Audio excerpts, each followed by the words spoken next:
Hi అండి. ఈరోజు మేము మీకోసం బాలాపూర్‌కి 5 కిలోమీటర్ల డిస్టెన్స్‌లో ఉన్న కురుమల్‌గూడ అనే ఏరియాలో 133 గజాల ఓపెన్ ప్లాటు జీపీ లేఅవుట్‌లో తీసుకొచ్చాము.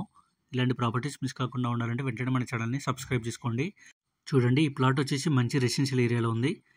ఈ ప్లాట్‌కి ముందే మనకు 25 ఫీట్ల రోడ్డు ఉంది. 133 గజాల ఓపెన్ ప్లాటు ఈస్ట్ ఫేసింగ్ వస్తుంది. ప్లాట్ డైమెన్షన్ వచ్చేసి 24x50. సరౌండింగ్ డెవలప్మెంట్ చూసుకున్నట్లయితే ఎల్బీ నగర్ 13 కిలోమీటర్లు ఉంటుంది. బాలాపూర్ 5 కిలోమీటర్లు, నాదర్గూల్ 2 కిలోమీటర్లు. ఈ ప్లాట్ ఎగ్జాక్ట్ లొకేషన్ వచ్చేసి నాదర్గూల్ పక్కనే ఉన్న కురుమల్గూడ అనే ఏరియాలో ఉంది. అలాగే నాదర్గూల్ వెళ్ళే హైవేకి వాకబుల్ డిస్టెన్స్ అనమాట. ఇక ప్రైస్ విషయానికి వస్తే గజానికి 25,000 చెప్తున్నారు. అంటే స్క్వేర్ యార్డ్ 25,000 అనమాట. టోటల్ 133 స్క్వేర్ యార్డ్స్ ఉంటుంది. ఇంట్రెస్ట్ ఉన్న వాళ్ళు వెంటనే స్క్రీన్ మీద ఉన్న నెంబర్కి కాల్ చేసి సైట్ విజిట్ అండ్ మరిన్ని డీటెయిల్ తెలుసుకోండి. ఇలాంటి ఛాన్స్ ప్రాపర్టీస్ మిస్ కాకుండా ఉండాలంటే వెంటనే మన ఛానల్ని సబ్స్క్రైబ్ చేసుకోండి. మీకు తెలిసిన వాళ్ళకి వీడియో షేర్ చేసి హెల్ప్ చేయండి. Thank you.